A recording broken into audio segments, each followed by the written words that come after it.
안녕하세요. 어니스트와 주식 빌드업의 어니스트입니다. 어니버디입니다. 네, 오늘은 리스크 관리에 대해서 이야기를 해보려고 해요. 리스크 관리 얘기하기 전에 여러분들은 주식 투자하면서 불편한 마음 겪지 않으시나요? 내가 어떤 행동을 하고 나면은 그 다음에 어떤 반대의 아쉬움이라고 해야 되나? 그런 게 생기는데 대표적으로 그냥 이런 것 같아요. 나는 지금 A라는 종목을 가지고 있는데 B라는 종목이 너무 잘 가. 제가 실제로 교육하거나 뭐 강의하거나 이럴 때 이런 것들 쿨해져야 됩니다라고 말하지만 저도 막상 이 상황 닥치게 되면은 상대적 박탈감 그리고 뭐지? 그런 허탈감 이런 것들 있겠죠. 불편합니다. 진짜로. 그러면은 이게 이제 제가 리스크에서 얘기하려고 하는 심리적인 부분인데 오를 때 내가 그 종목을 가지고 있지 않으면은 상대적 박탈감이라는 그 불편한 심리를 갖게 되더라 이런 거고요. 그리고 또 하방 리스크랑 관련된 건데 나는 A를 가지고 있어요. 근데 여기서 샀는데 떨어져요. 그러면 불편하죠. 불안감, 두려움 이런 게 계속해서 생겨나니까 가지고 있는데 떨어지고 나니까 점점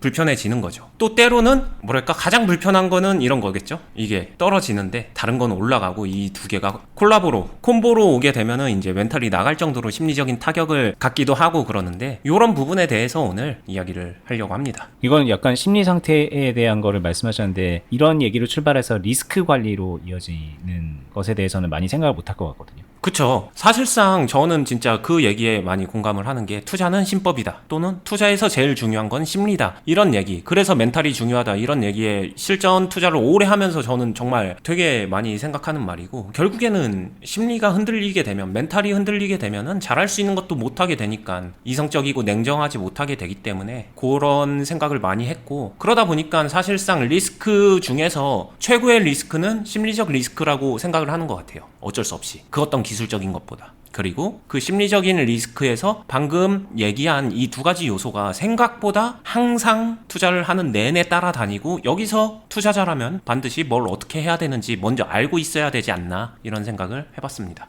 이런 상황이라고 가정을 하게 되면 여기서 최고나 최선의 선택이 뭘까? 다 잡으려고 하는 거죠. 올라갈 때 나 소외 안 되고 올라갈 땐 나는 반드시 타 있어야 돼. 근데 떨어지는 거는 피해야 돼. 등등. 상방 리스크, 하방 리스크를 다 잡고 싶어 해요. 그래서 이런 선택이 최선의 선택, 최고의 선택이라고 그냥 뭐 확고한 믿음 같은 게 생겨요. 사람인 이상. 저도 그랬었고 지금도 그렇고. 근데 이때 좀 생각에 스위치를 켜서 인위적으로 좀 인지 능력을 강화시키는 게 좋을 것 같아요. 이때 실전에서 제가 해보니까 최선? 그딴 거 없더라. 그냥 사실상 차악의 선택에 가까운 느낌이더라. 둘 중에 차악이라고 생각을 하시면 되고 여기서 생각을 해보는 거죠. 올라갔었을 때 이 올라간 거 눈 뜨고 보고 있으면 배가 너무 아파. 잠을 못 잘 것 같아. 상대적 박탈감. 이게 더 최악일까? 근데 올라갈 줄 알고 잡았는데 이거 미친 듯이 내려가. 하락해. 이때 오는 스트레스가 더 최악일까? 둘 중에 하나를 냉정하게 생각하고서 더 최악인 거를 피하는 선택을 하시라는 거예요. 둘 다 잡는 거는 욕심이에요. 사실.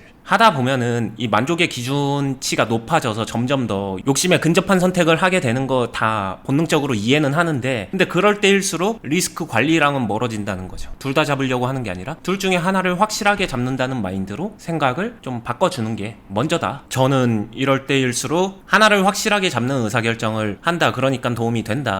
저는 여기서 실전에서 선택을 할 때 사실 상대적 박탈감 요쪽을 포기하는 경우가 비율적으로 훨씬 더 많아요. 즉 하방 리스크, 즉 두려움, 불안감 요 관리를 위해서 신경을 많이 쓴다. 이게 그냥 기본적인 베이스는 그렇다. 이 얘기를 먼저 해주고 싶고요. 근데 이렇게 얘기하면은 그러면 저는 이것만 선택하고 이런 선택은 안 한다라고 착각하거나 오해하시는 분들도 있는데 실전에서 그렇지 않아요. 저도 이런 선택 곧잘 하는데 비율적으로 요런 하방 관리를 더 많이 선택하더라. 이것도 일단 알아두시면 좋을 것 같고 그 이유는 간단해요. 사실 얘는 놓쳐도 진짜 배 아플지언정 내 계좌에 치명타를 주진 않거든요. 왜냐? 놓쳤다고 해서 문제가 되진 않아요. 계좌에. 근데 얘는 걸리면 내 계좌에 문제가 생기긴 하니까 직접적으로 영향을 끼치니까 그래서 개인적으로는 이 하방을 먼저 생각하는 게 중요하다라고 생각은 하고요. 상방을 잡는다는 거는 마치 그런 거예요. 100점을 맞겠다. 내가 정말 이 종목 안에서 매매 잘해서 100점을 맞겠다. 근데 저희가 생각하는 매매는 매매 하나하나에 100점 맞을 필요 없다라고 생각하거든요.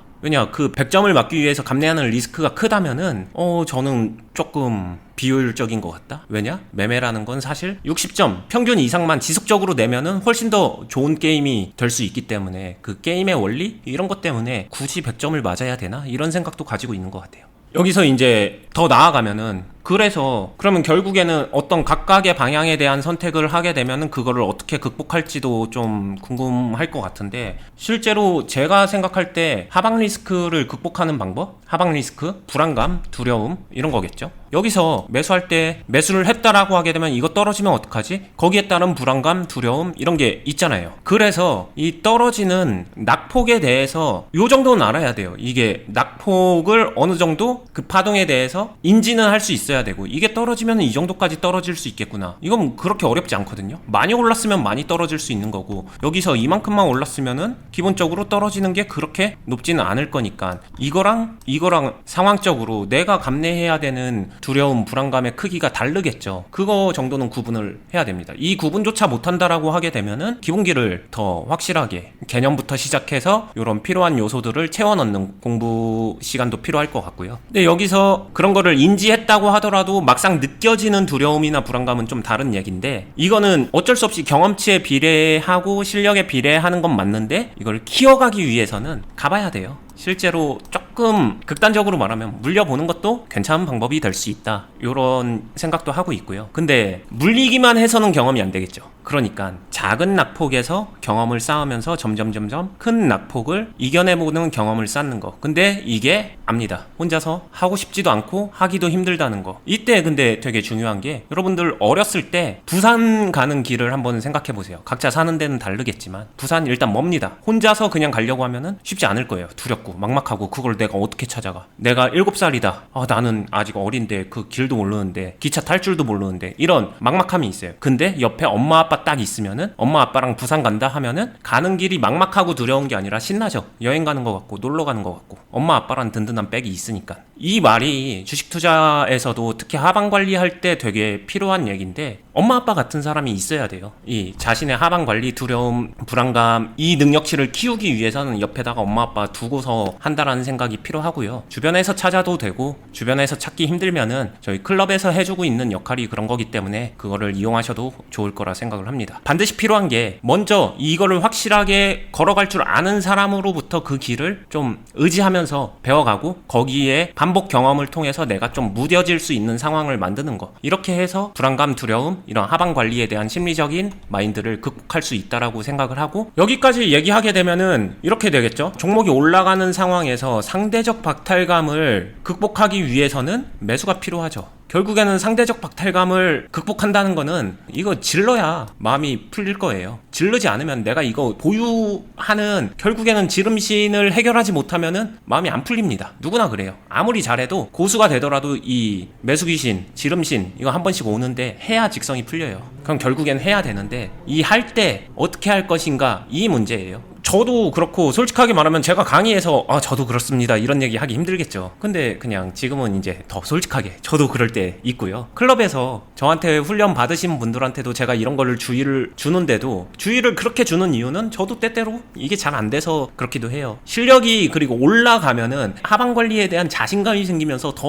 어려운 것 같아요. 이게 대표적으로 뇌동까지는 아닌데, 솔직히 뇌동은 피할 수 있는데 막 추격 매수 한번 태우고 그 다음에 공격적으로 비중 빠르게 올려가는 그런 행동들이 가끔씩 막 슬그머니 올라옵니다. 근데 이거 다들 공감하시겠지만 질러야 진짜 해결이 되거든요. 이 감정에서 자유로우려면은 지르지 않고 해결할 순 없어요. 참는다, 맞죠? 교과서적인 얘기 맞는데 그게 잘 안 되는 것도 있고, 그럼 질러야 되는데 지를 때 어떻게 질를 것이냐의 문제인 것 같아요. 결국엔 저는 여기는 그래서 돈 문제로 넘어오는 것 같아요. 지를 때 어떻게 지를 것이냐. 내가 가지고 있는 전 재산을 쏟아붓는 것도 지르는 거예요. 근데 어느 정도 지를 때 지르더라도 내 감정하고 타협해서 내가 손해나도 괜찮은 정도를 빠른 시간 안에 계산해서 그 정도를 지르는 거예요.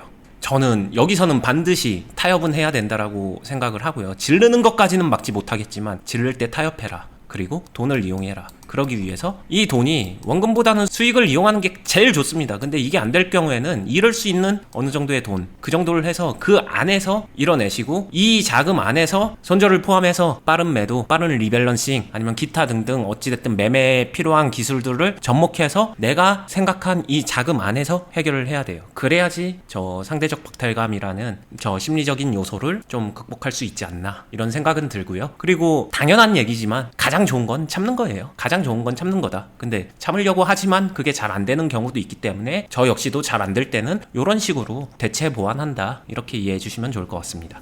전 개인적으로 이제 이런 상황에서 하고 싶을 때 제가 항상 마음속에 좀 염두에 두고 있는 게 뭐냐면 여기서 하다못해 이런 비슷한 상황의 차트가 만들어지면은 막 뛰어들고 싶은 그런 마음이 들기 때문에 이런 얘기를 하는 거잖아요, 저희가.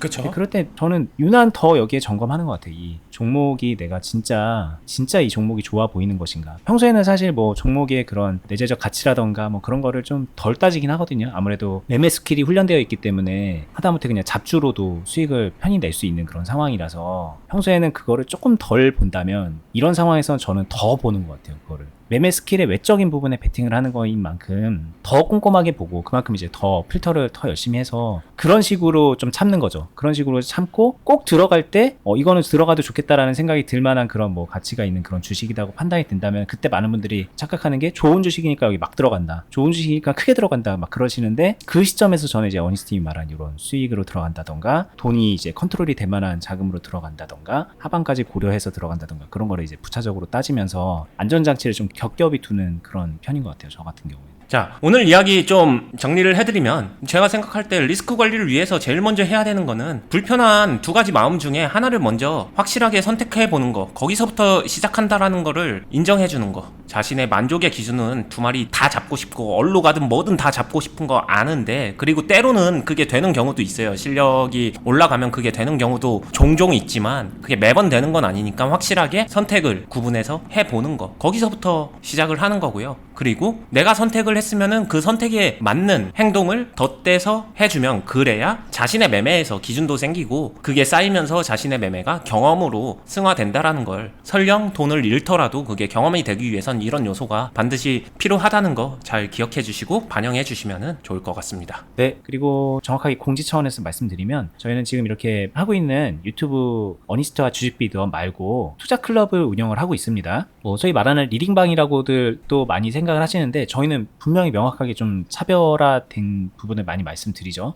단순하게 종목 추천하고 뭐 이런 상황에서 돈 벌 수 있습니다 이런 거를 말하는 게 아니라 이걸 어떻게 공략할 수 있는지, 어떻게 지금 말한 이런 리스크 관리적인 부분들을 접목시켜서 본인이 매매 스킬을 키우고 투자의 역량을 올릴 수 있는지에 대해서 쉼없이 이제 같이 고민해드리고 알려드리는 그런 교육 목적의, 훈련 목적의 투자 클럽이에요. 실전 매매를 하면서 알려드리는 그런 곳이라서 뭐 솔직히 저도 어니스팀 옆에서 10년 동안 그런 식으로 주식을 배워서 지금까지 온 거고 이 클럽도 저희가 한 6년 넘게 하고 있거든요. 그 안에서 이제 6년 차 되신 분들도 있고 한 3, 4년 차 되신 분들도 있고 앞에 함께 하고 있는 선배분들이 되게 많아요. 검증된 곳이라고 말씀을 드리고 싶습니다. 그만큼 주식을 배우고 훈련하고 돈을 벌어가는 데 있어서 검증이 되어 있는 그런 공간이니까 저희 유튜브만으로 좀 부족하다 싶으면은 클럽에 오세요. 왜냐면 이제 다른 곳에서 이렇게 하는 곳이 없어요. 그냥 돈 내고 유료 강의 듣거나 뭐 그런 곳은 있더라도 저희처럼 해주는 곳은 저는 분명하게 말씀드리는 데 없거든요. 저희 클럽도 많이 관심 한번 가져보시고 그리고 뭐 물론 저희가 유튜브도 그동안에 수백 편의 영상을 올렸으니 과거 영상, 앞으로 영상 쭉 보시면은 도움이 분명히 많이 될 겁니다. 저희가 유튜브도 그 안에서 이제 가치를 전달해 드리기 위해서 많이 고민하면서 컨텐츠 만들어 가고 있는 거니까 이렇게 참고해 보시고요. 저희 영상 하단부분에 댓글란에 보면은 투자 클럽 어떻게 가입하는지 공지 링크 걸어놨습니다. 저희는 다음에 더 유익한 영상으로 찾아뵐게요. 끝까지 보시느라 수고 많았습니다. 감사합니다. 감사합니다.